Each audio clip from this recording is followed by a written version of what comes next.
The richest man in the city wore the poorest clothes when he walked into Meridian that rainy evening. Joseph King's tattered coat and worn shoes drew sneers from the elite crowd as crystal chandeliers sparkled overhead. Miranda Cole, the restaurant's owner, exchanged knowing glances with Victor, her head waiter, who approached with rehearsed contempt. "The shelter is 5 blocks east," Victor announced loudly, provoking laughter from nearby tables. Only Melissa, a kind-hearted waitress, showed any decency, as the old black man stood with quiet dignity amid the mockery. They couldn't see the sharp intelligence behind his gentle eyes, or know that this simple act of cruelty would determine their futures. Tomorrow, the same people who laughed would learn exactly who they had humiliated, and by then, it would be far too late. Just before we get back to it, I'd love to know where you're watching from today. And if you're enjoying these stories, make sure you're subscribed, because tomorrow's special episode is one you definitely don't want to miss. Rain pelted against the windows of Meridian, the most exclusive restaurant in the city. Inside, crystal chandeliers cast a warm glow over white tablecloths and polished silverware.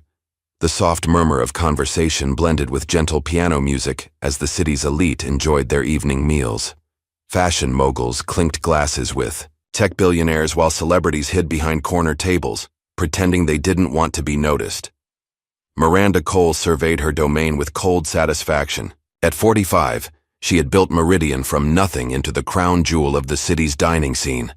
Her tailored dress and perfect makeup projected the image she wanted: successful, untouchable, and above all, exclusive. She nodded approvingly at a state senator before moving to greet a famous film director. "The Dover sole is exceptional tonight, James," she said, placing a manicured hand lightly on his shoulder. "Chef has outdone himself." In the service corridor, away from the guest's view, Miranda's smile vanished. "Victor," she called sharply to her head waiter. "Table 7 has been waiting too long for their second course." Victor Thompson straightened, his already impeccable tie. Tall and handsome in a conventional way, his charm was a practiced weapon he wielded with precision. "On it, Ms. Cole." The new server mixed up the tickets. "Fix it," Miranda replied coldly. "And make sure the Watkins party gets the corner booth when they arrive. They spent $6,000 on wine last month." As Victor turned toward the kitchen, he bumped deliberately into Melissa Gray, a waitress in her mid-20s with warm eyes and a quick smile that hadn't yet been extinguished by the restaurant's toxic atmosphere. "Watch where you're going," he snapped, though she had been standing still. Melissa bit back a retort, knowing from experience that Victor's complaints to Miranda could cost her the weekend shifts she desperately needed. Instead, she balanced her tray of appetizers and pushed through the kitchen doors. Inside the kitchen, Chef Lorenzo Bennett worked with focused intensity, his dark hands moving with precision as he added finishing touches to a perfectly seared scallop dish.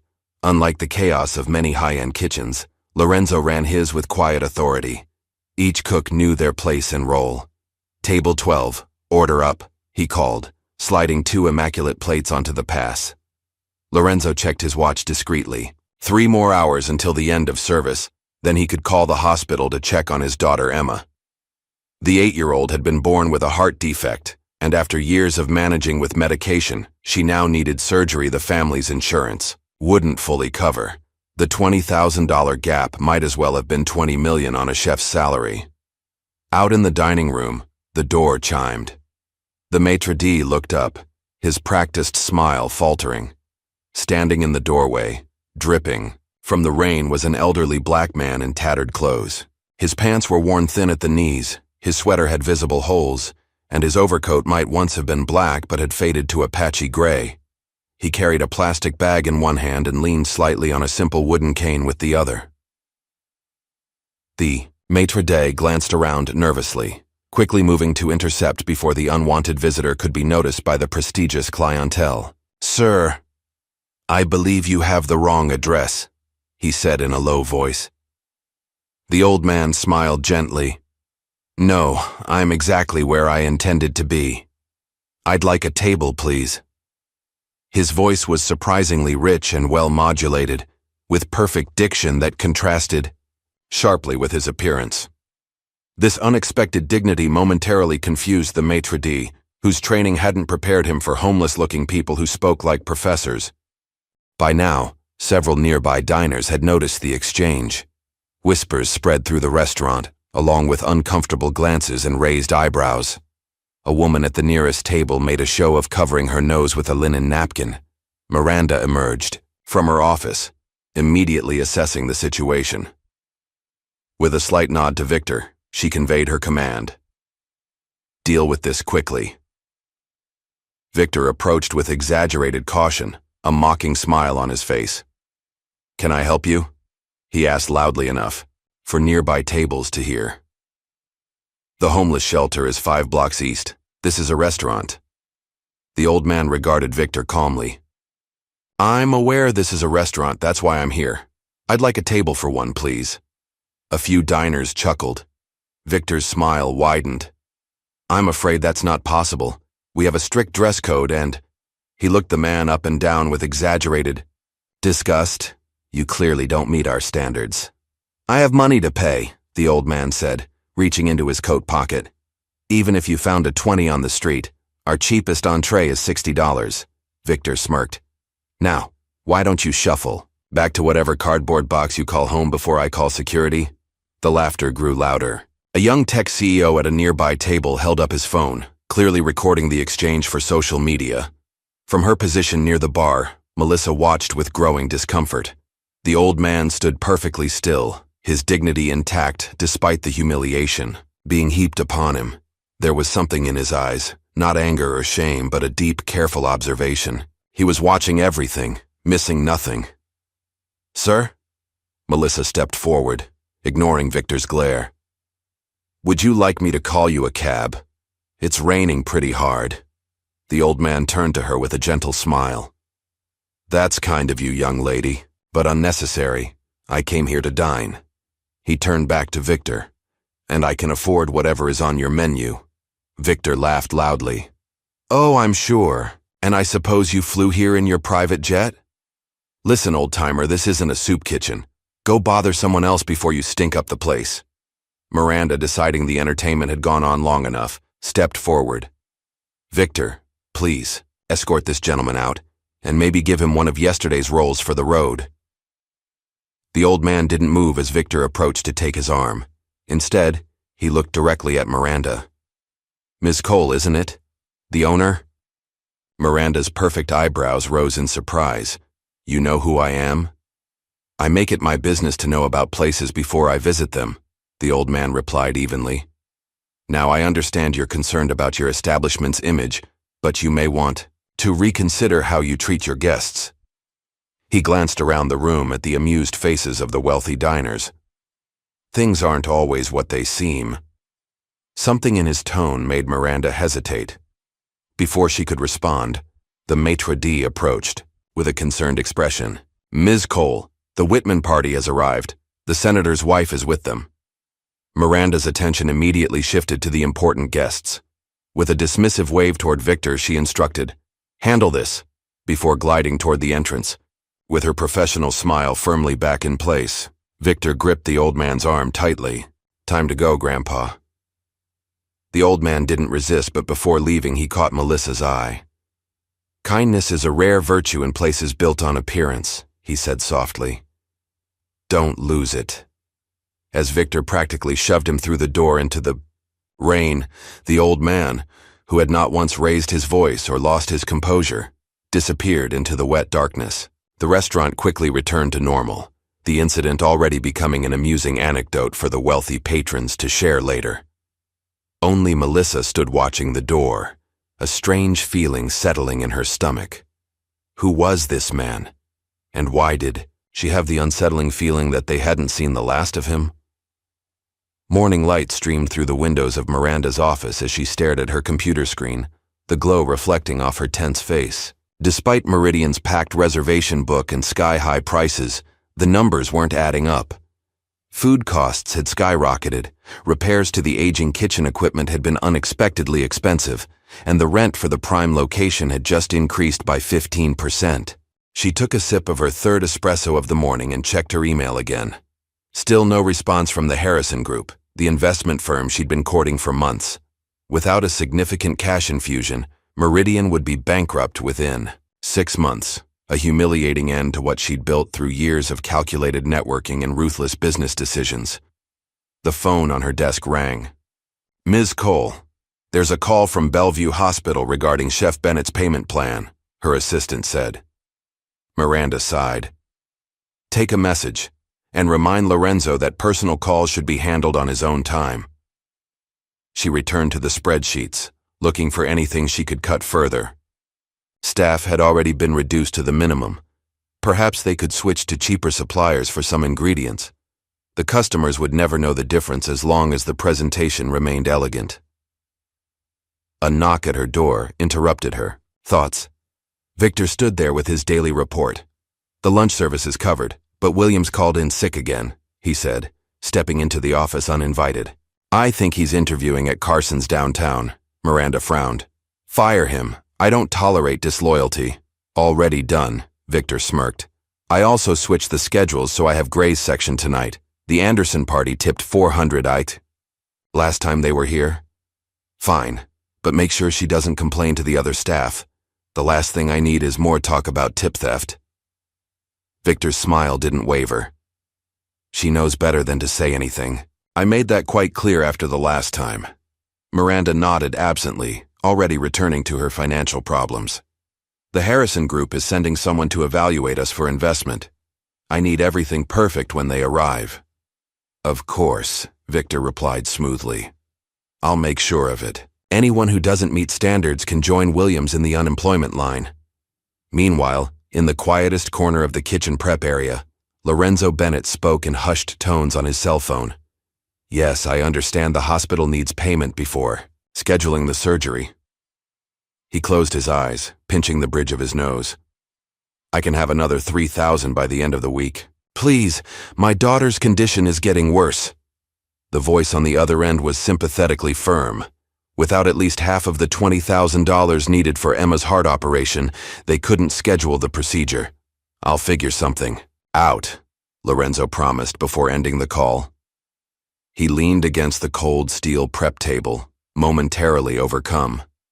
Emma had been born with a heart defect, but their insurance had labeled the surgery elective rather than emergency.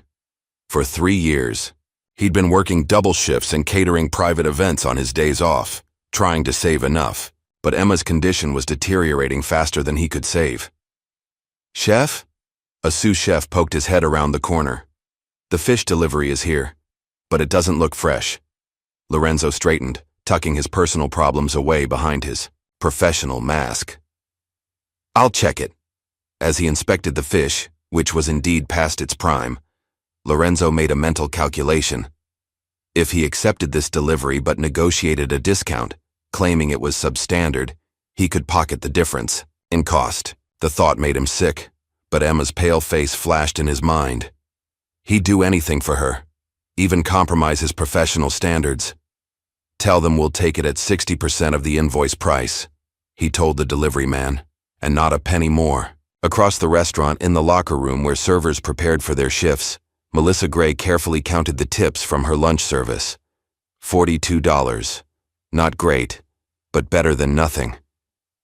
She added it to the envelope hidden in the lining of her purse, now containing just over $3,000. The letter from the Culinary Institute lay folded at the bottom of her purse. "We are pleased to inform you of your acceptance." But the scholarship had only covered half the tuition. She needed another $5,000 within 6 weeks, or her spot would go to someone on the waiting list. "Counting your pennies." "Again?" Victor's voice made her jump. He stood in the doorway, watching her with his habitual smirk. "Why bother? You'll be stuck serving other people's food forever." Melissa quickly tucked the money away. "Did you need something, Victor?" "Just letting you know I'm taking your section tonight. The Andersons requested me specifically." They both knew it was a lie. The Andersons, like most of the big tippers, had no idea which server they'd had before. Victor simply took the most profitable sections and left the others to fight over the scraps. "But I'm scheduled." "Take it. Up with Miranda if you have a problem," Victor cut her off.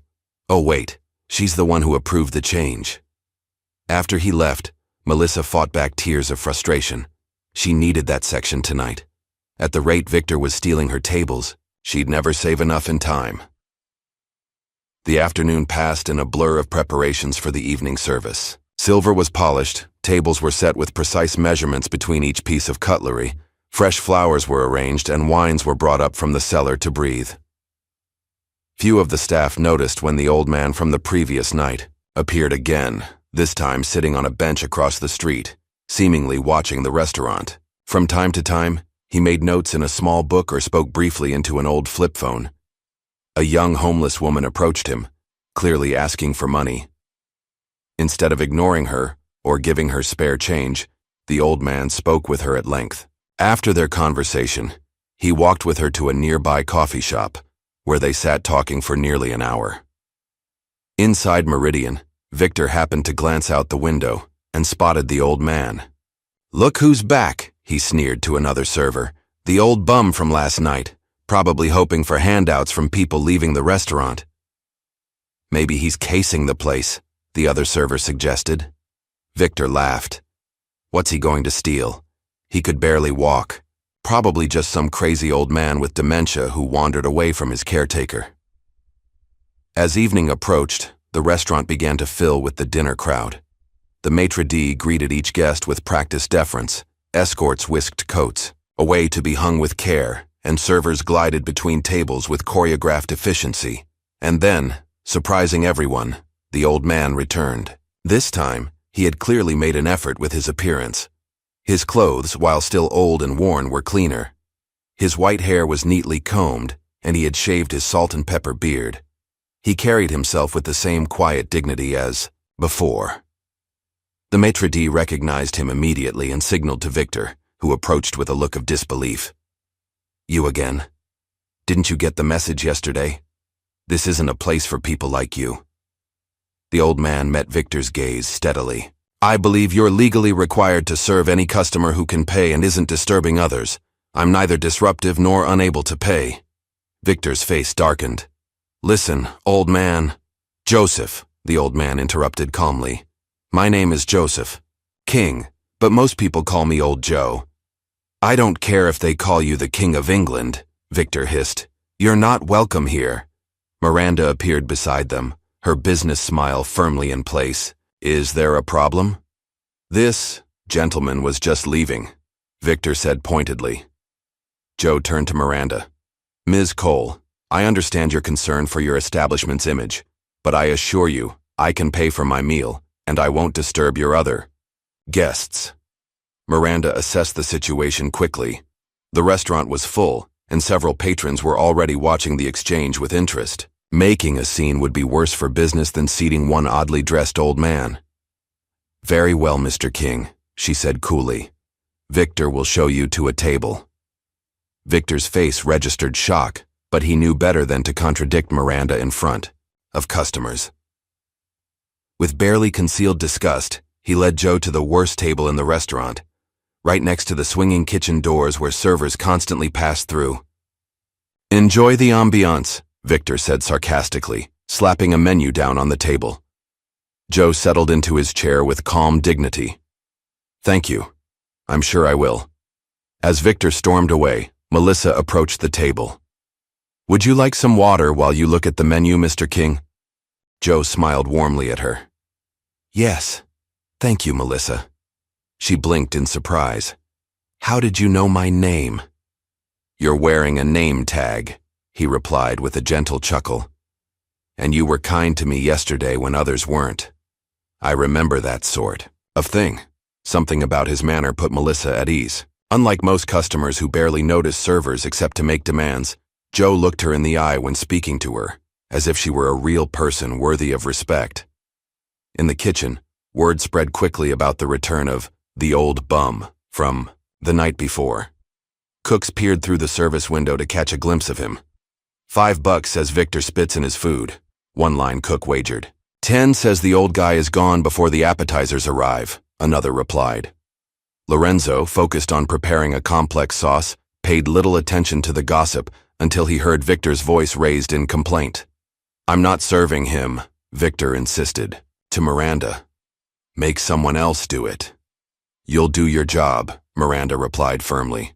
Just keep him away from the important tables. Lorenzo glanced up in time to see Victor storm past, muttering under his breath about letting in street trash and lowering the standards. Something about the entitled anger in Victor's voice struck a nerve with Lorenzo. He'd been on the receiving end of that tone too many times himself. Out in the dining room, Joe sat calmly observing everything around him. He noted how Victor fawned over wealthy patrons, but snapped at the busboys. He watched Melissa efficiently handle multiple tables, despite being given the least desirable section. He observed Miranda's calculated circuit of the room, spending precisely the right amount of time with each important guest. When Melissa returned to take his order, Joe surprised her by requesting the chef's tasting menu, the most expensive option in the restaurant at $250. Are you sure? She asked hesitantly. It's quite... I'm aware of the price, Joe assured her with a smile. And I'd like the wine pairing as well. Victor, who had been listening nearby, approached with a sneer. That will be $400 up front. House policy for certain customers. It was a lie and everyone knew it. But Joe simply reached into his worn coat and produced 4 crisp $100 bills. Will this be sufficient? He asked mildly. Victor's smirk faltered momentarily. He snatched the money. I'll get your first course. Don't make a mess. As the evening progressed, Joe continued to surprise the staff. When the sommelier tried to serve him a cheaper wine than the one listed on the menu, Joe politely identified the substitution and requested the correct bottle. When a famous author at a nearby table quoted a line of poetry, Joe quietly completed the verse and added an insight about the poet's lesser-known works that left the author impressed. In the kitchen, Lorenzo found himself intrigued. When Joe sent compliments specifically to the chef about the balance of acid in the fish course, Lorenzo decided to visit the table himself, something he rarely did. I wanted to thank you for the kind words about the dish, Lorenzo said, approaching Joe's table. Joe looked up with a warm smile. Chef Bennett, the pleasure is mine. Your technique with the sauce was impeccable. Lorenzo raised an eyebrow. You seem to know quite a bit about cooking. I've had the good fortune to dine in many places, Joe replied. Though I must say, your flavor combinations are truly original. The hint of fermented black garlic in the beurre blanc was inspired. Lorenzo couldn't hide his surprise. Few diners could identify such a subtle ingredient. You have a refined palate. Just an appreciative one, Joe said modestly. I imagine such talent comes from passion and training. Where did you study? The question led to a brief but engaging conversation about culinary techniques. As Lorenzo turned to leave, Joe added quietly, By the way, I couldn't help overhearing earlier. I hope your daughter's health improves soon. Lorenzo froze. He never discussed Emma with customers, or even most staff. How did you... I apologize for the intrusion, Joe said sincerely. I only mentioned it to say that children are remarkably resilient. With the right care, miracles can happen. Something in the old man's eyes, a depth of understanding and compassion, made Lorenzo's customary protective walls falter. Thank you, he said simply, before returning to the kitchen. The evening continued, with Joe eating methodically through the tasting menu. In the kitchen, staff continued to speculate about him. Maybe he won the lottery and is blowing it all before he dies, one suggested. I think he's some food critic in disguise, offered another. Nah, probably just some old crazy with a stolen credit card, countered a third. None of them could quite reconcile his shabby appearance with his refined manners and evident knowledge. As Joe finished his meal, he requested the check from Melissa. When she brought it, he studied it carefully, then placed his credit card on the tray. Victor swooped in to take it. I'll handle this, he told Melissa firmly. When he returned with the receipt, Joe signed it with a steady hand. Victor's eyes widened when he saw the tip, $500 on a $450 bill. Before he could comment, Joe folded the merchant copy and handed it directly to Melissa. "For your excellent service," he said with a meaningful look. As Joe prepared to leave, he paused beside Victor, who was still staring at the receipt in disbelief. "Young man," Joe said quietly, "I'd like to share something with you. The way a man treats those he thinks can do nothing for him says everything about his character." The words landed with unexpected weight. Victor opened his mouth for a retort, but for once no clever insult came to mind. Joe nodded politely to Miranda on his way out, thanked the maitre d', and disappeared into the night, leaving behind a restaurant full of confused and curious people, and one server clutching a $500 tip that might just help her dream stay alive. Later that night, after closing, Melissa sat in her small apartment with her laptop open. Something about the old man's parting words to Victor had struck her as familiar. On a whim, she typed the quote into a search engine. The results made her breath catch. The words were attributed to Joseph King Sr., a notoriously private billionaire, philanthropist known for his ethical business practices and generous anonymous giving. There wasn't much information about him. He avoided publicity and had rarely been photographed in the last decade. But the few images she found from his younger years showed a handsome black man with the same distinctive eyes as old Joe. "It couldn't be," Melissa whispered to herself. But the more she read about Joseph King Sr. and his foundation, the more the pieces seemed to fit. The King Foundation was known for anonymous giving, focusing on medical care for children, educational opportunities for promising students from disadvantaged backgrounds, and investments in ethical businesses.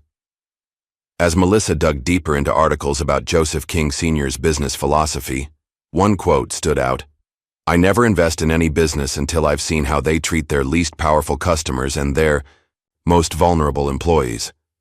Character reveals itself when no one important is watching." With growing excitement and trepidation, Melissa realized that Meridian and everyone in it might be undergoing a test they didn't know they were taking. And so far, most of them were failing spectacularly. Joe's return to Meridian the following evening caught no one by surprise. The staff had been speculating all day about whether the peculiar old man would make another appearance. Victor had even made bets with the bartenders about how quickly Miranda would throw him out this time. But when Joe walked through the door, something was different. Though his clothes remained humble, they were notably cleaner. His posture seemed straighter, his presence somehow more commanding despite his unassuming appearance.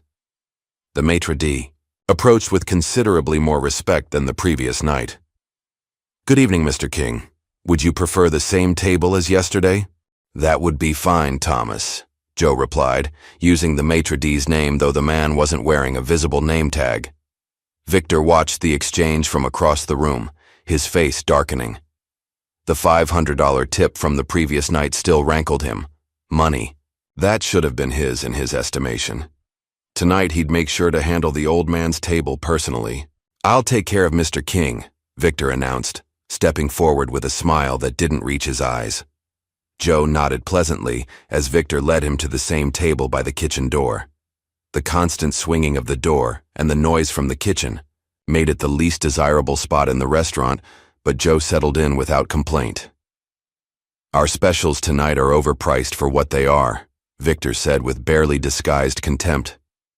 "But I'm sure that won't bother someone like you who clearly has money to burn." "I appreciate the candor," Joe replied calmly. "However, I think I'll trust Chef Bennett's recommendations again. The tasting menu was excellent yesterday." Victor's smile tightened. "Coming right up. I assume you can pay cash again?" Joe reached into his worn coat pocket and pulled out a small, leather card holder. He extracted several $100 bills and placed them on the table. "Will this be sufficient for tonight's meal and wine pairings?" The casual display of cash momentarily threw Victor off balance. "I'll get your first course," he muttered, turning sharply away. At the bar, Victor complained to the bartender. "Something's not right about that old man. Nobody dressed like that carries that kind of cash unless they're into something illegal." The bartender shrugged. "Who cares as long as he tips well? Maybe he's one of those eccentric millionaires you read about." "Please," Victor scoffed. He's probably some retired janitor spending his entire life savings to pretend he belongs here. When the sommelier brought Joe's first wine pairing, a crisp Sancerre to accompany his amuse-bouche, Joe took a thoughtful sip before frowning slightly. "I believe there's been a mistake," he said gently. "This is a lovely wine, but it's not the Domaine Vacheron you've listed on your pairing menu." The sommelier's eyes widened. "Sir, I assure you, it's a Pascal Jolivet," Joe continued unperturbed. "Excellent in its own right, but with a distinctly different mineral profile than the Vacheron. Perhaps you've run out of the Vacheron." The sommelier glanced nervously at Victor, who had instructed him to serve the cheaper wine. I'll check the cellar, sir." As the flustered sommelier retreated, Joe's attention was drawn to a nearby table where a well-known literary critic was dining with a publisher. They were discussing a recent poetry collection, and the critic quoted several lines from Keats. "Beauty is truth, truth beauty. That is all ye know on earth and all ye need to know," the critic recited. From his table, Joe softly completed the quote. "Beauty is truth, truth beauty. That is all ye know on earth and all ye need to know." "The you ought?" Critic turned in surprise. "You know Keats?" "One of my favorites," Joe replied with a warm smile. "Though his Ode on Melancholy speaks to me more deeply as I've aged. Aye, in the very temple of delight, veiled melancholy has her sovereign shrine." The critic's eyebrows rose in genuine surprise. Not many people appreciate his more complex works. He studied Joe with new interest, clearly reassessing his initial impression based on Joe's appearance. Perhaps because few have experienced enough of life's contrasts to truly understand them. Joe suggested. This exchange did not go unnoticed by other diners or the staff. Miranda, making her usual rounds, paused to observe the unexpected conversation between her shabby customer and one of the city's most respected cultural voices. Meanwhile, Melissa had been watching Joe from a distance. After her internet research the previous night, she couldn't help wondering if this humble old man might truly be the reclusive billionaire Joseph King Sr. When Victor was called away to handle a complaint at another table, Melissa seized the opportunity to approach Joe. "How is everything tonight, Mr. King?" she asked, refilling his water glass. "Excellent, thank you, Melissa," Joe replied, "though I sense you have a question beyond the quality of the food." Melissa hesitated, then gathered her courage. "I hope this isn't too forward, but I couldn't help noticing your insight about character yesterday. It reminded me of something I once read." A subtle smile played at the corners of Joe's mouth. "Did it now? And what might that have been?" "A quote from Joseph King Sr., Melissa said, watching his reaction carefully, "about how people reveal their true character through how they treat those they believe can do nothing for them." Joe's eyes twinkled, but he neither confirmed nor denied the connection. "Sounds like a wise perspective, regardless of who said it. Tell me, Melissa, if you weren't serving tables here, what would you be doing?" The sudden change of subject caught her off guard. Well, I've been accepted to the Culinary Institute, but I'm still short on tuition." "And what draws you to cooking?" As Melissa shared her passion for creating food that brought comfort and joy to others, she found herself opening up more than she'd intended. Joe listened attentively, asking thoughtful questions that showed genuine interest in her dreams. "You have a gift for seeing possibilities where others see only ingredients," Joe observed. "That's rare and valuable." Before Melissa could respond, Victor returned, inserting himself between them. "Don't you have other tables to attend to?" he said sharply to Melissa. "Of course," she replied, stepping back. "Enjoy your meal, Mr. King." As the evening progressed, Joe continued to surprise the staff with his extensive knowledge of food, wine, and culture. When his main course arrived, a perfectly cooked duck breast with cherry reduction, he complimented the balance of flavors, so specifically that Chef Lorenzo was summoned from the kitchen once again. "You mentioned utilizing black garlic yesterday," Joe said when Lorenzo approached his table. "May I ask where you source it? The fermentation process creates such unique complexity." Lorenzo found himself engaged in a detailed conversation about ingredient sourcing and fermentation techniques. Joe spoke with the authority of someone who had spent years in professional kitchens, yet there was nothing pretentious in his manner. "You know," Joe said thoughtfully as their conversation wound down, "I've always believed that cooking is one of the purest expressions of care we can offer others. Your passion for your craft is evident in every dish." Lorenzo nodded, unexpectedly, moved by the simple acknowledgement. "Thank you. That means more than you might know." As Joe prepared to leave after finishing his meal, he requested his check from Victor, who brought it with barely concealed resentment. Once again, Joe left a substantial tip, this time an even $1,000. But instead of giving the entire tip to Melissa as he had the night before, he divided it, placing half in an envelope with Lorenzo's name written on it. "Would you ensure Chef Bennett receives this?" Joe asked Victor. A small token of appreciation for an exceptional meal. Victor stared at the envelope. "We're not supposed to accept gifts from customers." "I believe there's an exception for gratuities," Joe replied calmly, "and I would consider it a personal favor." Something in Joe's tone made it clear that refusing wasn't an option. Victor reluctantly took the envelope, though Melissa, watching from nearby, suspected it might never reach Lorenzo's hands. As Joe rose to leave, he paused beside Victor. "Young man, I've been observing you these past evenings." Victor straightened defensively. "And? You have potential that you're squandering through unkindness," Joe said simply. "Life has a way of reflecting back what we put into it. Remember that." Before Victor could form a retort, Joe turned to speak quietly with Melissa. "Don't give up on your dreams," he told her. "Sometimes help comes from unexpected places." With that, Joe left the restaurant, leaving behind a trail of confusion, speculation, and for a few staff members, a glimmer of hope. Later that night, after closing, Victor was counting his tips when Melissa approached him. "Did you give Lorenzo the envelope?" Victor's eyes narrowed. "Mind your own business." "That money wasn't meant for you," Melissa persisted. "It was specifically for Lorenzo." "Says who? That senile old man? For all we know, he's some con artist or lunatic." Melissa took a deep breath. "I don't think so. I think he might be Joseph King Sr." Victor burst out laughing. "The billionaire? Are you insane? That old bum?"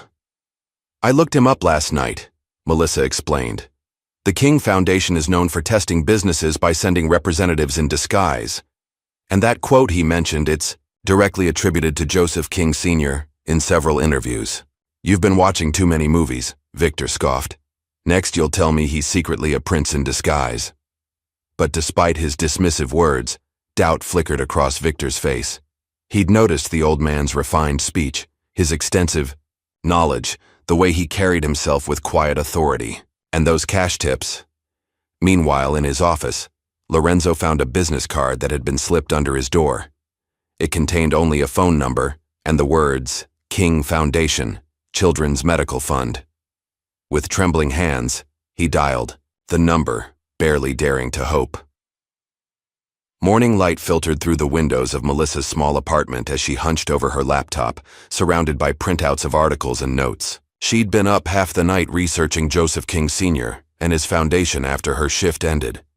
The more she discovered, the more convinced she became that old Joe was indeed the reclusive billionaire. The King Foundation, established 30 years ago, operated unlike typical charitable organizations. It deliberately maintained a low profile, giving anonymously and often through unconventional channels. Several articles mentioned the foundation's unusual approach to vetting potential recipients, sending representatives in disguise to observe character and operations before committing funds.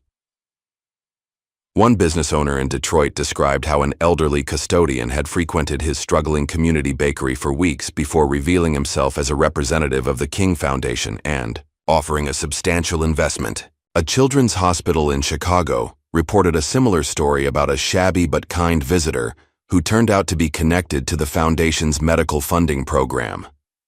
Melissa printed a grainy photo from a decade-old news clipping. It showed a younger Joseph King Sr. at a rare public appearance. Though the man in the photo was in his 60s rather than his 80s, The distinctive eyes and facial structure matched old Joe's. She pinned it to her corkboard alongside other clippings and notes. "It has to be him," she murmured to herself. But why Meridian? The restaurant wasn't exactly a charity case. It was one of the most exclusive dining establishments in the city. Then again, with Miranda's obvious financial worries and Lorenzo's situation, Melissa's phone buzzed with a text from a coworker. "Meeting called before shift today. Mandatory. Big announcement." When Melissa arrived at the restaurant 2 hours before opening, she found the entire staff gathered in the dining room. Miranda stood at the front, looking more polished and excited than usual. "I have important news," Miranda announced once everyone had arrived. "Tomorrow night we'll be hosting representatives from the Harrison Group, one of the largest investment firms in the country. They're considering a significant partnership with Meridian that would secure our future and expand our brand nationwide." Ayo. Murmur of interest rippled through the staff. "This is the opportunity we've been waiting for," Miranda continued. "Everything must be perfect. Victor will be coordinating service. Chef Bennett will present a special menu. Anyone who doesn't perform to standard will be terminated immediately. Is that clear?" The staff nodded soberly, understanding the stakes. Saluao. The meeting dispersed. Victor pulled aside the senior servers. "I'll be handling the Harrison table personally," he informed them. "They'll be in the private dining room. Miranda wants our most prestigious regular clients seated nearby to create the right atmosphere." Melissa started to return to her prep work when Lorenzo caught her eye, gesturing subtly for her to join him in the kitchen. "Did you give that old man, Joe, your number?" Lorenzo asked once they were alone. Melissa shook her head. "No, why?" Lorenzo glanced around to ensure they weren't overheard. "Someone left a card under my office door last night with the King Foundation's contact information. I called this morning." He took a deep breath. "They've approved full funding for Emma's surgery. She's scheduled for next Tuesday with one of the top cardiac surgeons in the country." Melissa's eyes widened. "Lorenzo, that's amazing. But how?" "They said an anonymous donor recommended my case," Lorenzo continued, his voice thick with emotion. "Said they'd been monitoring Emma's situation and were just waiting for the right time to step in." "It's him," Melissa whispered. "Joe is connected to the King Foundation. I've been researching all night. Joseph King Sr. is known for testing people and businesses before investing or giving." Lorenzo shook his head in disbelief. But why would a billionaire philanthropist be eating in restaurants dressed like that? And why Meridian specifically? Before Melissa could answer, the kitchen doors swung open and Victor entered. "What are you two whispering about? We have work to do." They separated quickly, but Victor's suspicious gaze followed them for the rest of the preparation shift. That evening, Melissa was stationed near the entrance when she spotted Joe approaching the restaurant.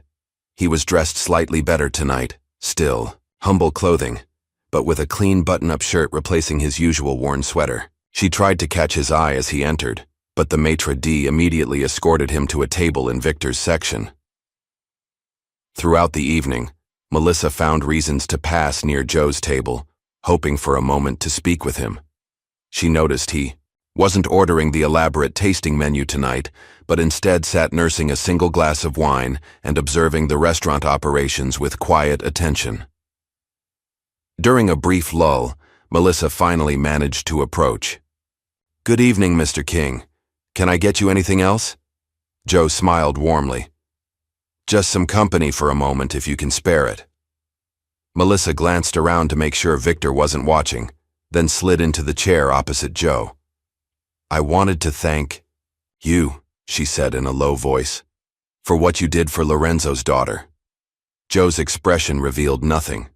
"I'm not sure what you mean." "The King Foundation," Melissa pressed. "Emma's surgery, that was you, wasn't it?" A hint of a smile played at the corners of Joe's mouth. "The foundation helps many children in need. I'm glad to hear Emma will receive the care she requires." "I know who you are," Melissa said, meeting his gaze directly. "You're Joseph King Sr. You're testing us, the restaurant, the staff, Miranda." Joe neither confirmed nor denied her assertion. Instead, he asked, "And what do you think such a test would reveal, Melissa?" She hesitated, then admitted, Nothing good for the most part. Victor is cruel and dishonest. Miranda cares only about appearances and profit. The whole place runs on fear and exploitation. Not entirely, Joe observed. There's you and Lorenzo, people with integrity despite difficult circumstances. Their conversation was interrupted by Victor's sudden appearance. Socializing on the clock, Melissa? I'm sure Miranda would be interested to know how you spend your time during service. Melissa quickly stood. Mr. King needed assistance with the wine list. I'll handle it, Victor said tersely. You're needed in Section 3. As Melissa reluctantly left, she heard Victor's tone change to one of calculated charm. Now, Mr. King, what can I help you with this evening? Joe's response was too quiet for her to hear, but from Victor's expression, it wasn't what he expected. Later, that evening, Joe struck up a conversation with Lorenzo, who had emerged from the kitchen to speak with a regular customer. When Lorenzo stopped by Joe's table, their discussion quickly turned personal. I understand congratulations are in order, Joe said quietly. Emma's operation is scheduled, I hear. Lorenzo's eyes widened. How did you? News travels, Joe replied with a gentle smile. I imagine you're feeling both relieved and anxious. Lorenzo nodded, suddenly finding himself sharing his fears and hopes for his daughter's future with this strange old man who somehow inspired trust. Joe listened attentively, occasionally offering insights that suggested personal experience with similar situations. You know, Joe said thoughtfully, as their conversation wound down. I've always believed that a person's true calling reveals itself in moments of crisis. Your dedication to your daughter speaks volumes about your character, Chef Bennett. Thank you, Lorenzo replied, genuinely moved. That means a lot. Have you ever considered what you might do if you weren't constrained by circumstances? Joe asked. If you could create any kind of restaurant or food experience, what would it be? The question caught Lorenzo off guard, but he found himself describing a long-held dream.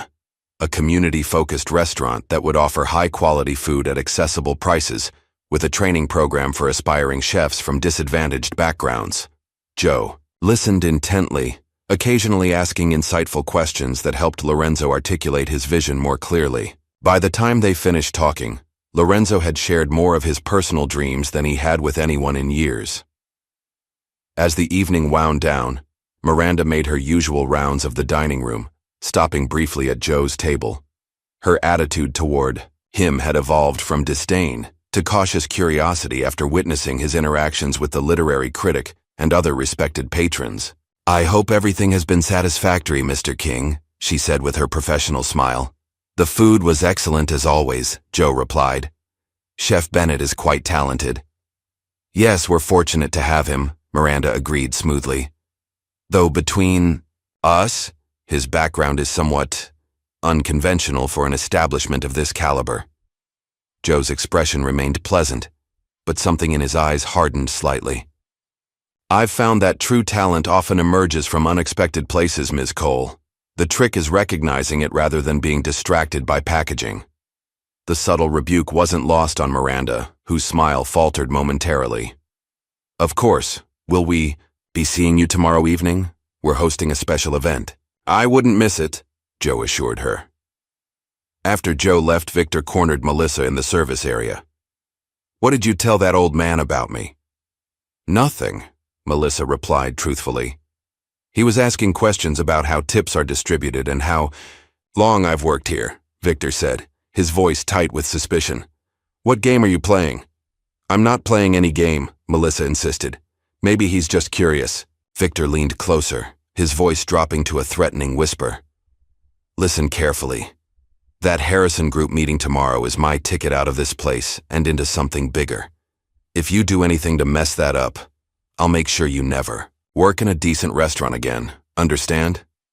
Melissa nodded silently, but as Victor walked away, a plan began forming in her mind. She needed proof of Joe's identity, something concrete enough to convince Lorenzo and possibly protect herself from Victor's inevitable retaliation when the truth came out. That night, Melissa visited the King Foundation's website on her laptop. There was no direct contact information, but there was a general inquiry form. Taking a deep breath, she typed, "Is Joseph King Sr. currently evaluating Meridian Restaurant? Please tell him Melissa Gray would like to speak with him about his experience." There. It was a shot in the dark, but she had to try. After hitting send, she continued her research, eventually discovering an archived newspaper photograph from 15 years ago showing a younger Joseph King Sr. at a charity event. Though the man in the photo was in his 60s rather than his 80s, the distinctive eyes, nose, and jawline matched old Joe exactly. "It really is him," Melissa whispered to herself, printing the photo and adding it to her growing collection of evidence. The next morning, Melissa woke to an email notification on her phone. The message was brief. "Ms. Gray, your inquiry has been received. Mr. King suggests you observe carefully this evening. Sometimes the most revealing moments occur under pressure. King Foundation." Melissa stared at the message, her heart racing. This was the confirmation she'd been seeking. Now she just needed to decide what to do with it. Meanwhile, at Meridian, Miranda was directing staff in preparations for the evening's all-important dinner with the Harrison Group. The private dining room was being meticulously arranged. The wine cellar's finest bottles were being brought up, and Chef Lorenzo was preparing to showcase his most impressive dishes. What no one realized was that another party was making preparations as well. On the other side of the city, in a luxurious office suite, Joseph King Sr., dressed in an impeccable suit that bore no resemblance to old Joe's humble attire, was briefing his team. "Tonight," he told them, "we'll see exactly what kind of establishment Ms. Cole is running, and then we'll decide whether it deserves to continue operating at all." Meridian glittered like a jewel that evening. Extra chandeliers had been brought, in casting a golden glow over the dining room. The finest linens draped the tables, and arrangements of exotic flowers perfumed the air. Staff members moved with heightened precision, acutely aware of Miranda's eyes tracking their every move.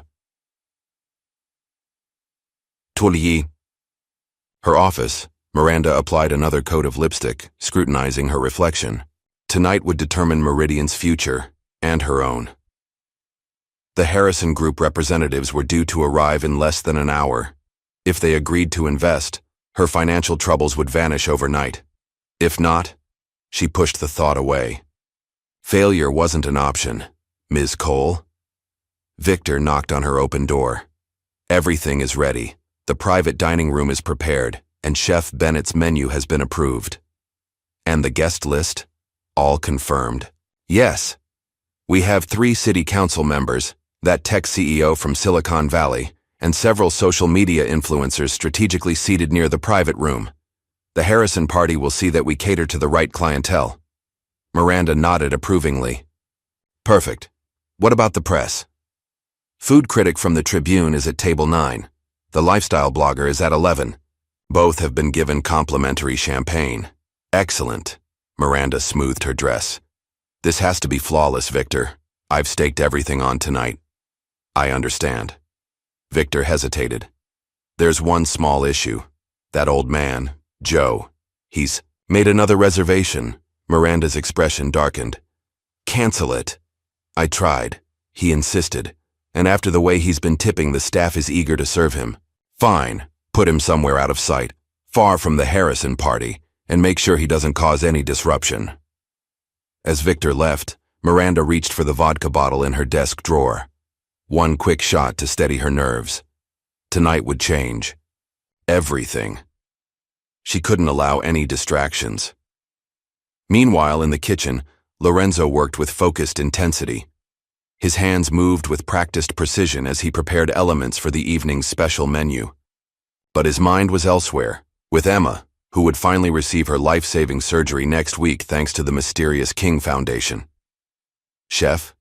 Melissa approached cautiously. "Do you have a moment?" Lorenzo glanced up. "Make it quick. We're on a tight schedule." "It's about Joe, the old man who's been coming in. I have proof of who he really is." She slid a folder across the counter. "He's Joseph King Sr., the billionaire philanthropist who runs the King Foundation." Lorenzo stared at the newspaper clippings and photos. The younger man in the grainy photographs shared the same distinctive features as their elderly customer. "This can't be right. Why would someone like him come here dressed like that? The foundation is known for testing businesses before investing. They send representatives, or King himself, in disguise to observe how people behave when they don't know who they're serving. Lorenzo's face paled. And we've been seating him by the kitchen door. Worse, Melissa continued urgently. Victor has been openly hostile to him, and Miranda has treated him like an inconvenience. Tonight could be our last chance to make things right. The Harrison Group meeting. What if it's actually connected to the King Foundation? Before Lorenzo could respond, the kitchen doors swung open and Victor entered. What are you two whispering about? Melissa, you should be on the floor. We open in 15 minutes. As Melissa hurried away, Victor's gaze fell on the folder Lorenzo was hastily closing. What's that? Nothing, just some recipe ideas. Lorenzo tucked the folder under his arm, but not before Victor glimpsed a photo of Joe. Why do you have pictures of that old bum? Victor demanded. He's not a bum, Lorenzo replied evenly. And you might want to show him some respect tonight. Victor's eyes narrowed. What's that supposed to mean? Just a suggestion. Now, if you'll excuse me, I have a menu to prepare. The evening service began with the practiced choreography of high-end dining. Guests arrived to be greeted by name, coats were whisked away, and champagne appeared as if by magic. Miranda circulated among the early arrivals, her social smile firmly in place. At precisely 7 o'clock, Joe arrived. Unlike previous visits, there was something subtly different about him tonight. Though his clothes remained humble, he carried himself with an unmistakable air of authority. The maitre d', noticing the change, escorted him to his table with newfound deference. Victor intercepted them. Mr. King, your usual table isn't available tonight. We have a special event. I'll need to seat you in the back corner. Joe smiled, mildly. That won't be necessary, Victor. My usual table will be fine. Something in Joe's tone made Victor hesitate. For the first time he sensed something beneath the old man's shabby exterior, a quiet power that couldn't be dismissed. We're fully booked with VIP guests, Victor insisted, regaining his composure. The table by the kitchen is unavailable. Joe glanced around the dining room, noting several empty tables, including his usual spot. I see. And these VIP guests? They're more important than other paying customers? For tonight, yes, Victor replied bluntly. Some people matter more than others, that's just reality. Joe's expression remained pleasant, but his eyes grew serious. An interesting perspective. Tell me, does Ms. Cole share this view of customer value? It's company policy, Victor said firmly. Now, if you'll follow me to the back corner, Joe nodded thoughtfully but didn't move. Before we proceed, I'd like to speak with Melissa. She's been most helpful during my previous visits. Victor's face darkened. Melissa is assigned to other tables tonight. I'll be handling your service personally. Nevertheless, I'd like to speak with her. The simple request, delivered without heat but with unmistakable authority, left Victor momentarily speechless. He was saved from responding by the arrival of 3 black SUVs outside the restaurant. The Harrison Group representatives had arrived. If you'll excuse me, Victor said tersely, I have important guests to attend to. Follow me to your table or leave. Those are your options. As Victor walked away, Joe remained where he stood, watching, with quiet interest as Miranda rushed to greet the new arrivals. The first 2 were clearly executives in expensive suits, but it was the third person who drew everyone's attention, a distinguished-looking older woman who carried herself with natural authority. Mrs. Harrison, Miranda gushed, it's an honor to welcome you to Meridian. We've prepared our finest table and a special menu for your party. Margaret Harrison, head of the Harrison Group, nodded politely, but seemed distracted, her gaze sweeping the restaurant as if looking for someone. When her eyes fell on Joe standing near the entrance, a flash of recognition crossed her face. Miranda, following her gaze, felt a stab of anxiety. I apologize for that, gentleman. He's being seated elsewhere. He won't disturb your evening. No need to apologize, Mrs. Harrison replied smoothly. Actually, I'd like to meet him. Who is he? Miranda blinked in confusion. Just a regular customer, nothing special. Bring him to our table, Mrs. Harrison instructed. I insist. As Miranda signaled frantically to Victor, who looked equally confused, Joe made his way calmly toward the Harrison party. Margaret, he greeted the older woman with warm familiarity. Right on time as always. Joseph, she replied with a smile, I see you're conducting business as usual. The blood drained from Miranda's face as realization dawned. Joseph. As in... Joe turned to her with the same mild expression he'd maintained throughout his visits. Joseph King, yes. Mrs. Harrison and I are old friends. Her investment group, often partners with my foundation. The restaurant fell silent as guests and staff alike realized what was happening. Victor, who had rushed over at Miranda's signal, stood frozen, his expression shifting from confusion to horror. Perhaps, Joe suggested gently, we should move this conversation to the private dining room you've prepared. I believe we have matters to discuss that might be better handled away from an audience. Miranda nodded numbly, leading the way with leaden steps. As they walked, she whispered urgently to Victor. Why didn't you recognize him? How could you let this happen? Me, Victor hissed back. You're the one who told me to treat him like garbage. In the kitchen, Melissa hurried to find Lorenzo. It's happening, she whispered urgently. Joe just revealed himself to Miranda and the Harrison people. They've gone to the private dining room. Lorenzo's eyes widened. And Victor? Looks like he's seen a ghost. He and Miranda are panicking. Good, Lorenzo said with quiet satisfaction. Maybe they'll finally understand what they've done. In the private dining room, Miranda struggled to regain her composure as she faced Joseph King Sr. No longer old Joe in her mind, but one of the wealthiest and most influential philanthropists in the country. Mr. King, she began, her voice unnaturally high. I can't express how honored we are to have you dining with us. Had we known who you were... That's precisely the point, Ms. Cole, Joe interrupted gently. I wanted to experience Meridian as any customer would, not as someone deemed important. Margaret Harrison nodded in agreement. Joseph's methods may seem unconventional, but they're remarkably effective at revealing an establishment's true culture. Miranda forced a laugh. I assure you, we treat all our guests with the utmost respect. Do you? Joe asked mildly. That hasn't been my experience. There must be some misunderstanding, Miranda insisted, shooting a venomous glance at Victor. Perhaps my staff failed to properly... Your staff, Joe interrupted again, reflects your leadership, Ms. Cole. Victor's behavior isn't an anomaly. It's a symptom of the culture you've created. The private dining room door opened, and the maitre, D, poked his head in. Ms. Cole, there's a situation in the kitchen that requires your attention. Not now, Miranda snapped. It's Chef Bennett, the maitre d' persisted. He's demanding to speak with Mr. King immediately. Before Miranda could object further, Joe nodded. Send him in, please. Lorenzo entered, still wearing his chef's coat, his expression a mixture of determination and hope. Mr. King, I need to thank you properly. What you've done for Emma, I can never repay you. Joe waved away his thanks. No repayment necessary. Chef Bennett, your daughter deserves the best care available. What is this about? Miranda demanded. The King Foundation is funding Emma's heart surgery, Lorenzo explained, his voice thick with emotion. She's seeing one of the top specialists in the country next week. Joe nodded.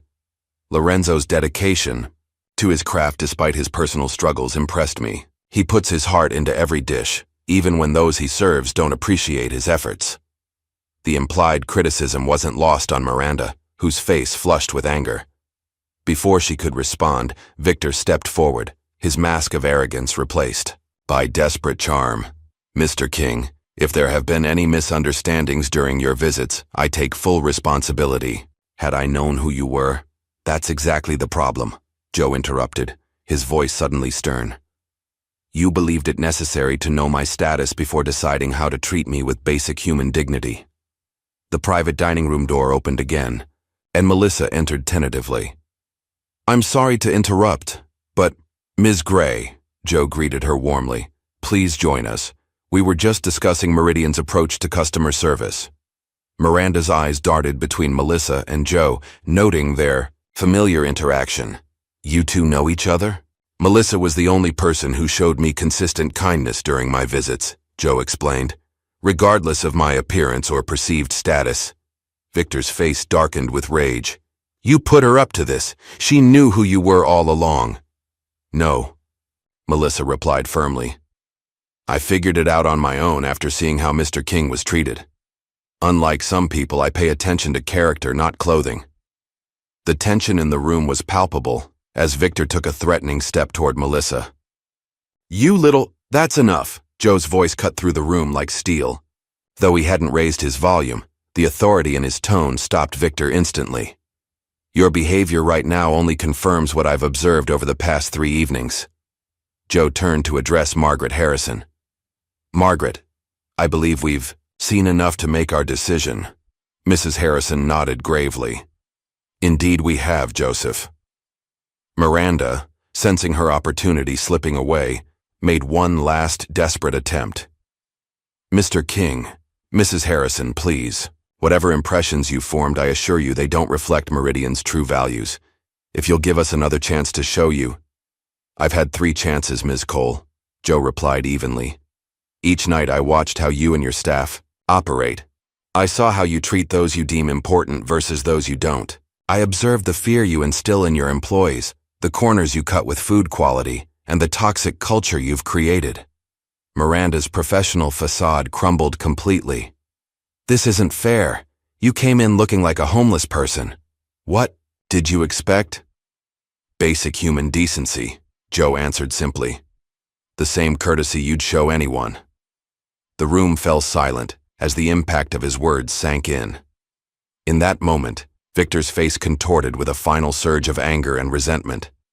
This is ridiculous, he snarled. You come in here looking like some bum off the street, and we're supposed to treat you like royalty? I've worked too hard to be lectured by some self-righteous old black man playing dress-up games. A collective gasp filled the room at Victor's openly racist comment. Even Miranda looked shocked at the outburst. Joe regarded Victor calmly. And there it is, the truth beneath the surface. Thank you for making my point so effectively. The tension in the private dining room was broken by the arrival of 6 professionally dressed individuals who entered without knocking. They moved, with the coordinated precision of a team accustomed to working together, each carrying tablets and phones. Mr. King, the leader addressed Joe. The cars are ready whenever you are.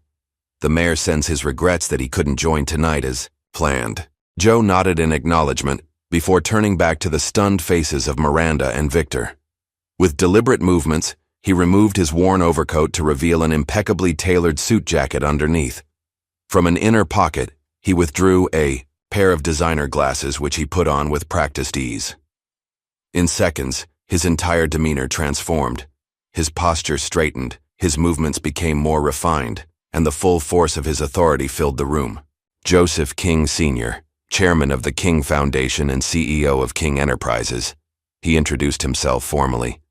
Though I believe we've already been acquainted over the past few evenings.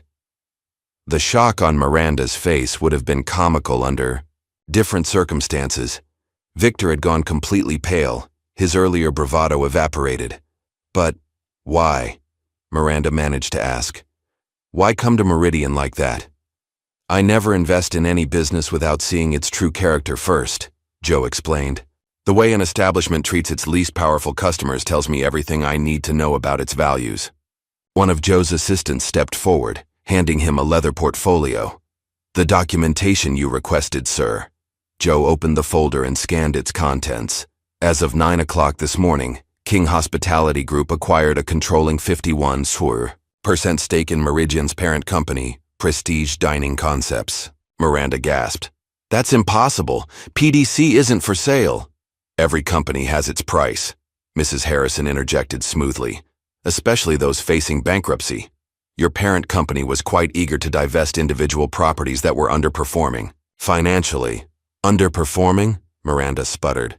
Meridian is the flagship restaurant of the entire group. In reputation, perhaps, Joe acknowledged. But according to the financial records we reviewed, Meridian has been operating at a loss for nearly 2 years. Your cost-cutting measures, inferior ingredients, reduced staff, unreported cash transactions, have eroded both quality and integrity. Miranda's face drained of color as she realized the extent of Joe's knowledge about her business practices. Joe continued, his voice level but resolute. I came here prepared to offer a substantial investment to revitalize Meridian, if it proved worthy. I was evaluating not just the food or service, but the character of the establishment. He turned to where Melissa and Lorenzo stood watching the scene unfold. I found that character in certain individuals, but not in the leadership. Victor, desperate to salvage something from the disaster, stepped forward with an ingratiating smile. Mr. King, I deeply regret any misunderstanding. If you'll allow me to explain my approach to customer service. There's nothing to explain, Joe interrupted firmly. Your behavior speaks for itself, particularly your final comments, which revealed exactly what drives your treatment of others. He gestured to one of his assistants, who handed Victor an envelope. Your employment is terminated, effective immediately.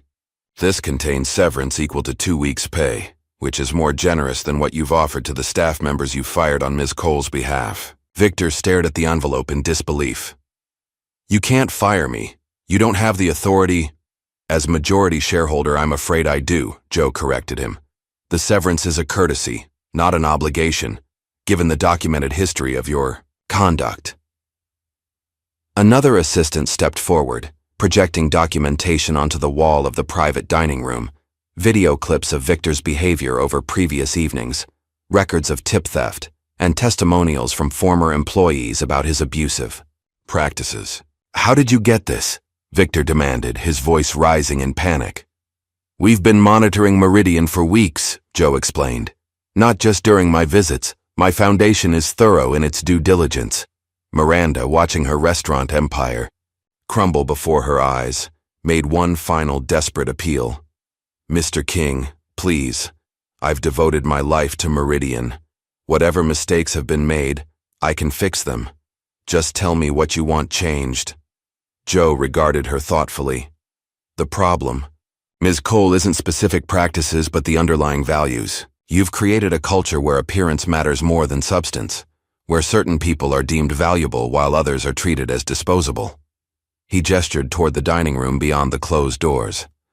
Out there, you present an illusion of luxury and exclusivity, but it's built on exploitation, corner-cutting, and fundamental disrespect for those you consider beneath you. Miranda's shoulders slumped in defeat as the truth of his words sank in. Joe turned to address Melissa and Lorenzo directly. I believe in second chances, when they're deserved. Both of you have shown exceptional character under difficult circumstances. Melissa, he extended an envelope. The Culinary Institute called this morning to confirm your scholarship. The King Foundation will cover your full tuition and living expenses for the duration of the program. Melissa's eyes filled with tears as she accepted the envelope with trembling hands. I don't know how to thank you. Your kindness already has, Joe assured her. Compassion that remains consistent, regardless of who's receiving it, is increasingly rare. The culinary world needs more people with your values. Next, he turned to Lorenzo. Chef Bennett, the foundation would like to discuss a partnership opportunity with you. One of Joe's assistants handed Lorenzo a folder containing architectural renderings of a restaurant space. This property in Riverfront Park has been vacant for some time. The foundation is prepared to renovate it according to your specifications and establish you as majority owner with a 70% stake. Lorenzo stared at the plans in disbelief. This is exactly what I described to you. A community-focused restaurant with a training program for young chefs. Your vision impressed me, Joe acknowledged, as did your commitment to quality despite the pressure to compromise. The foundation will provide initial capital and business support, but the concept and execution will be entirely yours. Lorenzo struggled to find words. Mr. King, I don't know what to say. This opportunity, combined with Emma's surgery, it's more than I ever hoped for. You've earned it, Joe assured him simply. Throughout this exchange, Miranda and Victor had watched in stunned silence. Now, as the full implications became clear, Victor's face contorted with rage. "This is insane," he exploded. "You're giving everything to them while destroying our careers? Because we didn't kiss up to some old man in rags? This has to be illegal."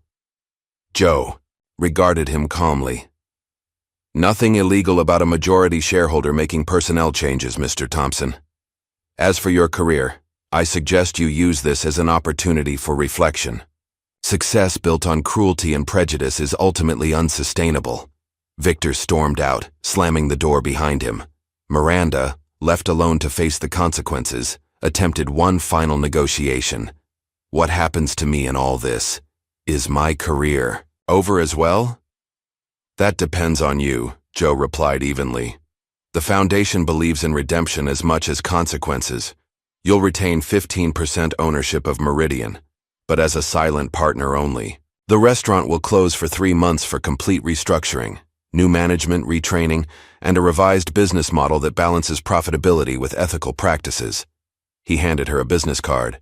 "My assistant will contact you tomorrow to discuss transition details. I suggest you use the closure period to consider what kind of legacy you truly want to build." With that, Joe signaled to his team that the meeting was concluded. As they prepared to leave, he paused beside Melissa and Lorenzo. "Remember," he told them quietly, "true wealth isn't what you accumulate, but what you give. Your value was never determined by this place or these people. It was within you all along." As Joe walked through the main dining room toward the exit, the staff and customers fell silent, watching in amazement as the shabby old man they had dismissed was revealed to be one of the most powerful businessmen in the country. He nodded politely to the stunned maitre d', left a generous tip for the coat check attendant who had previously ignored him, and stepped out into the night. Not as old Joe in tattered clothes, but as Joseph King Sr., a man whose simple disguise had revealed the truth about Meridian and everyone in it. The news spread through the city's restaurant community like wildfire. Overnight, Meridian went from being the pinnacle of fine dining to the center of a scandal that fascinated the culinary world. Food blogs and social media accounts buzzed with different versions of the story, each more dramatic than the last. The common thread in every telling was the same. A billionaire had exposed the ugly truth beneath the restaurant's glittering facade by posing as a poor old black man. For the staff of Meridian, the morning after brought a mixture of anxiety and hope. They gathered in the dining room, which felt strangely quiet without the usual pre-service bustle. A team of professionals from the King Foundation stood at the front, clipboards in hand. "Good morning," the lead representative began. "As you may have heard, ownership of Meridian has changed. The restaurant will close for 3 months for restructuring and retraining. However, Mr. King has made it clear that this transition should not cause unnecessary hardship for staff members." Murmurs rippled through the assembled employees. "All staff, except those specifically named for termination, will receive full wages during the closure period. Additionally, any tips that were skimmed by management over the past year have been calculated based on financial records and will be reimbursed in full." Gasps and exclamations of disbelief filled the room. For many of the servers who had suffered under Victor's tip theft, this represented thousands of dollars they'd given up hope of ever seeing. When Meridian reopens, it will operate under a new management structure and a revised business model. Those who wish to remain with the restaurant will undergo retraining. Those who prefer to seek employment elsewhere will receive assistance, with placement and references. As the meeting continued, Miranda watched from the doorway of her office, her face a mask of controlled emotion. In the harsh morning light, she looked older, the carefully maintained facade of perfection beginning to crack. When the Foundation representative finished addressing the staff, he approached her with a folder. "Ms. Cole, if you'll sign these papers, we can begin the transition process." Miranda took the folder with stiff fingers. "And if I refuse?" "The majority ownership has already been transferred. These documents merely outline your options as a minority shareholder. Mr. King was quite insistent that you be given the choice to remain involved, albeit in a reduced capacity." She glanced through the papers, her eyes widening at certain clauses. "This says I'll have no operational control." "That's correct. Your role would be strictly financial. Alternatively, you can sell your remaining shares to the foundation at market value. Miranda's hand trembled slightly as she signed the papers. I built this place from nothing, she said quietly. Everything I have is tied up in it. The representative's expression softened slightly.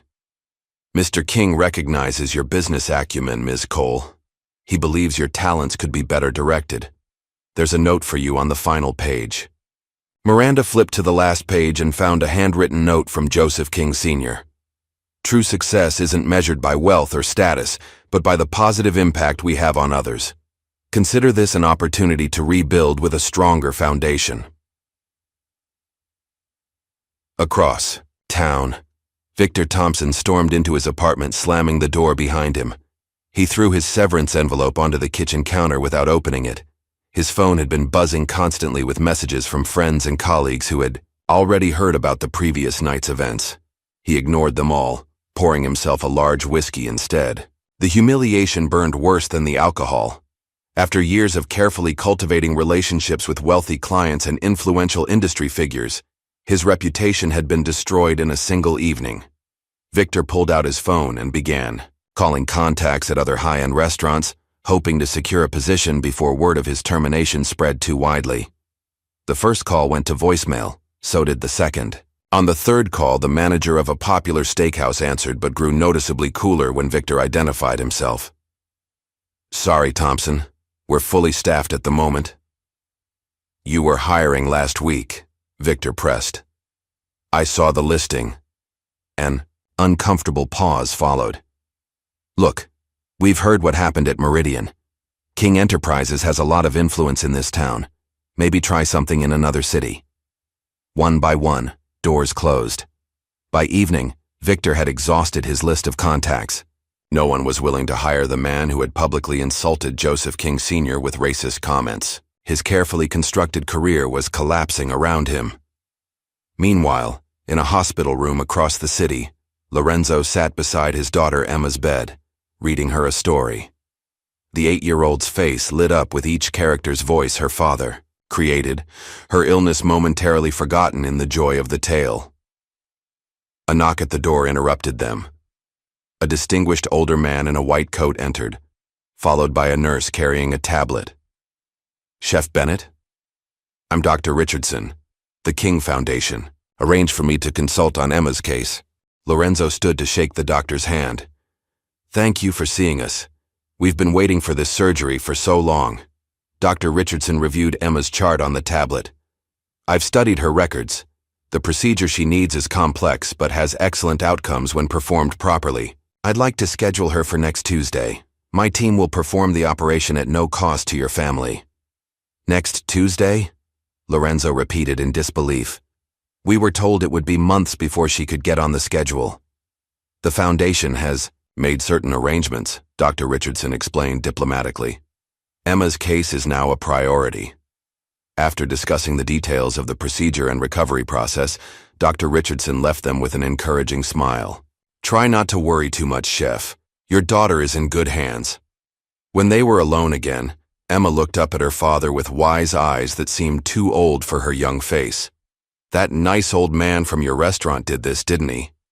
The one you told me about? Lorenzo nodded, too overwhelmed to speak. You said he looked poor but talked like he knew everything about food, Emma continued thoughtfully. Mom always says you can't judge people by how they look. She paused. He must really like your cooking, Dad. Lorenzo laughed through the tears that threatened to spill over. I think he likes more than my cooking, sweetheart. I think he sees people for who they really are. Across the city, Melissa sat in her small apartment, staring at the scholarship letter from the Culinary Institute. The King Foundation had not only covered her tuition, but also provided a stipend for living expenses and supplies. She would begin classes the following month. Her phone buzzed with a text from Lorenzo. Emma's surgery scheduled for Tuesday. Dr. Richardson himself will do it. All covered by the foundation. Still can't believe this is happening. Melissa smiled as she typed. Her reply, amazing news. Give Emma a big hug from me. Can't wait to visit her after the surgery. As she set her phone down, Melissa's gaze fell on the news article open on her laptop. The headline read, "Billionaire Philanthropist Exposes Elite Restaurants' Discriminatory Practices." The story had gone viral, with social media users sharing their own experiences of discrimination in high-end establishments. Joseph King Sr. had declined all requests for interviews, but a statement from the King Foundation emphasized their commitment to creating ethical business environments where all people were treated with dignity, regardless of appearance or background. Melissa closed her laptop and walked to the window, looking out at the city lights. In a single week, her life had changed completely, from struggling server with fading dreams to scholarship recipient with a promising future. All because she had shown simple kindness to an old man in tattered clothes. The following morning, a closed for renovation sign appeared on Meridian's front door. Inside, crews began the process of physical transformation, removing some of the more ostentatious decorations in favor of a warmer, more welcoming aesthetic. Miranda watched from her car across the street, unable to bring herself to drive away. For 10 years, Meridian had been the center of her existence. She had sacrificed friendships, relationships, and ethical boundaries to build it into a temple of exclusivity. Now, in a matter of days, everything had changed. Her phone rang.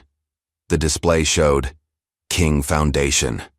Ms. Cole, this is Sarah Williams, from Mr. King's office. He suggested you might be interested in a consulting position. Your experience with high-end restaurant operations could be valuable for our hospitality development program in underserved neighborhoods." Miranda's first instinct was to refuse. Consulting for community restaurants was a far cry from running Meridian. But as she watched workers removing the restaurant's pretentious gold signage, something shifted inside her.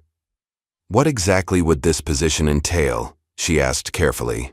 Helping local entrepreneurs develop sustainable business plans for food service establishments in areas without access to quality dining options.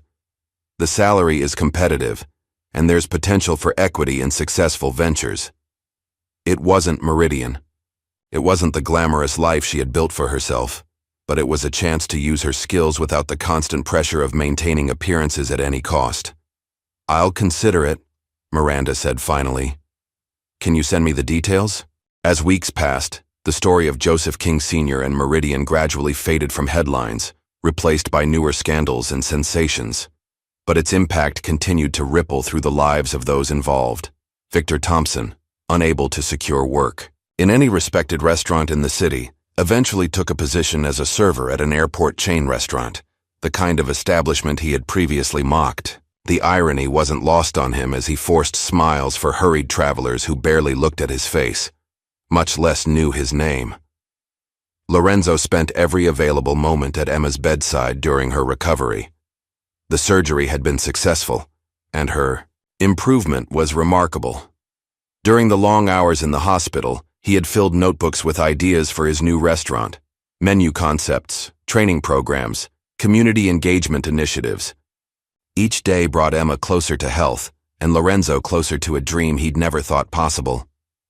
Melissa began her courses at the Culinary Institute, excelling in both technical skills and creative development. Her experience serving in a high-pressure environment gave her advantages over classmates who had never worked in professional kitchens. She approached each class with the same attention to detail she had brought to her tables at Meridian, but now that focus was directed toward her own growth rather than someone else's experience. And the renovation of Meridian continued, its physical transformation mirroring the changes in the lives connected to it. The restaurant that had once been a symbol of exclusivity and pretension was being rebuilt as something entirely different, still excellent, still special, but grounded in values, beyond mere appearance and status. 6 months passed. Spring flowers bloomed across the city, bringing new life after a long winter. The newly renovated restaurant, now renamed King's Table, opened its doors with a mission statement proudly displayed at the entrance: excellence in food and service for all who enter, regardless of appearance or status. The interior had been transformed. Though still elegant, the atmosphere was warmer and more welcoming. The tables were spaced more generously, the lighting softer, the acoustics designed for conversation rather than hushed reverence. Most significantly, the pricing structure had been revolutionized. Premium dishes remained for those who could afford them, but a substantial portion of the menu offered excellent food at accessible prices. Behind the scenes, the changes were even more dramatic. Staff received living wages plus benefits, eliminating the desperate dependence on tips that had fostered such toxic competition. A training program provided career advancement opportunities for everyone from dishwashers to servers, and one night each week, the restaurant operated as a community kitchen, serving high-quality meals to those who could not afford to dine out. The management team, personally selected by Joseph King Sr., emphasized character and ethics alongside culinary and service skills. Several former Meridian staff members had returned after retraining, grateful for the improved working conditions and renewed sense of purpose. Across town, in a sun-filled classroom at the Culinary Institute, Melissa demonstrated knife techniques for a group of visiting high school students from underserved neighborhoods. The outreach program, funded by the King Foundation, aimed to inspire young people to consider careers in culinary arts. The most important ingredient in any dish isn't something you can buy, she told the attentive teenagers. It's the care you put into it. That's what transforms food from mere sustenance into something meaningful. After the demonstration, she checked her phone and smiled at a message from Lorenzo. Emma's final checkup today. Doctor says she's completely recovered. Celebration dinner at my place tonight. Bring your appetite.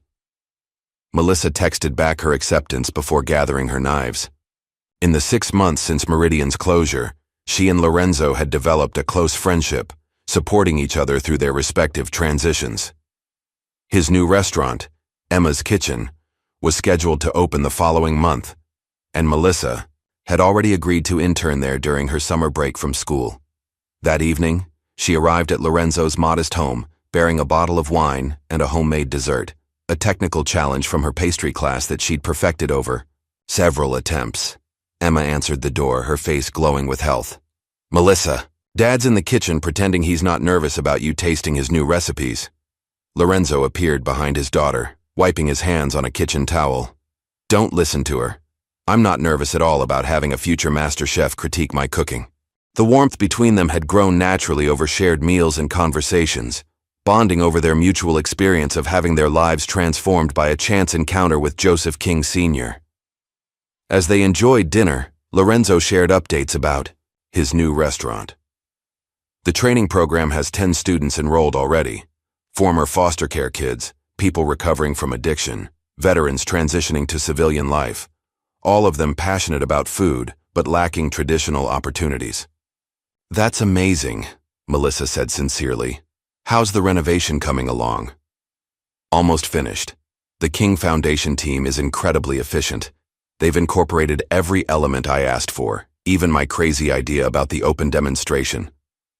Kitchen where guests can learn cooking techniques while they dine. Emma, who had been quietly eating her dinner, suddenly asked, Have you seen Mr. King again?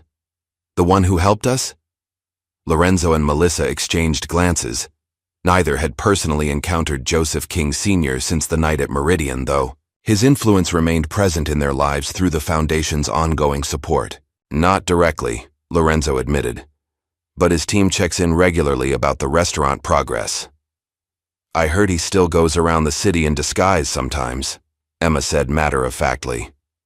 My friend's mom works at the community center and she said an old man in simple clothes brought them a huge donation last week. Nobody knew who he was until later when the Foundation contacted them. Later that evening, after Emma had gone to bed, Lorenzo and Melissa sat on the small balcony of his apartment, sharing the last of the wine. Do you ever wonder what would have happened if Joe hadn't walked into Meridian that night? Melissa asked. Lorenzo considered the question.